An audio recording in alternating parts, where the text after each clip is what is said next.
একটা ভিডিও করছি, আপনারা আহ, দেখেন। আসলে এটা হচ্ছে সালমন ফিশ। হুম এটাকে কাটবো। হুম ভিডিওটা করার উদ্দেশ্য হচ্ছে একটাই, যে আমরা বলে থাকি যে বাস আহ, মাছে বাতে বাঙালি, তেমন কথাটা মনে হয় এমনই আর কি।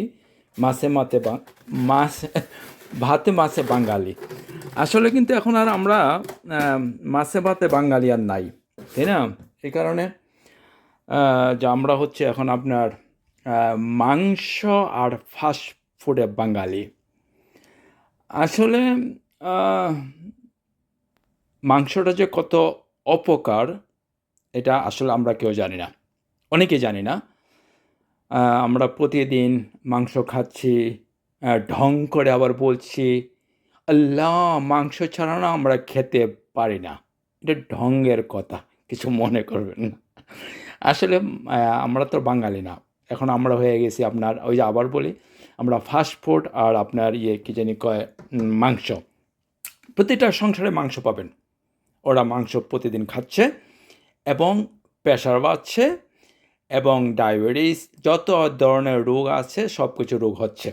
হুম আপনার আমরা খুব কমই কি জানি বলে শাকসবজি খাই এবং মাছ খাই। শুধু মাংস আর মাংস, ওই যে আল্লাহ, মাংস ছাড়া আমরা খেতে পারি না। প্রতিদিন আমাদের বাসায় মাংস থাকে, দুবেলা তিনবেলা, সকালে নাস্তা মাংস, পরাটা, দুপুরে মাংস, গরুর মাংস, খাসির মাংস, এই মাংস সেই মাংস, মাংসের অভাব নাই। বাচ্চারা তো মাংস ছাড়া খেতেই পারে না, ওদের মুরগ ডেলিতে ওদের দিতে হয়। এই যে আমাদের একটা অভ্যাস হয়ে গেছে, তাতে করে হচ্ছে মোটা, হয়ে যাচ্ছে ফ্যাট। তারপরে আপনার ডাক্তারের কাছে দৌড়াদৌড়ি করো, এই ওষুধ সেই ওষুধ, এটা ওটা লেগে আছে। তার জন্য আমি আপনাদেরকে বলবো, দয়া করে আপনি মাংস খাওয়াটা বন্ধ করেন এবং মাছ খেতে চেষ্টা করেন। সেটা আপনার স্বাস্থ্যের জন্য ভালো হবে, মনের জন্য ভালো, শান্তি পাবেন। আর মাংস যারা খায়, সেটা আপনারা মনে হয় অবশ্যই জানেন, ওরা খুব উগ্র হয়, উগ্রপন্থী।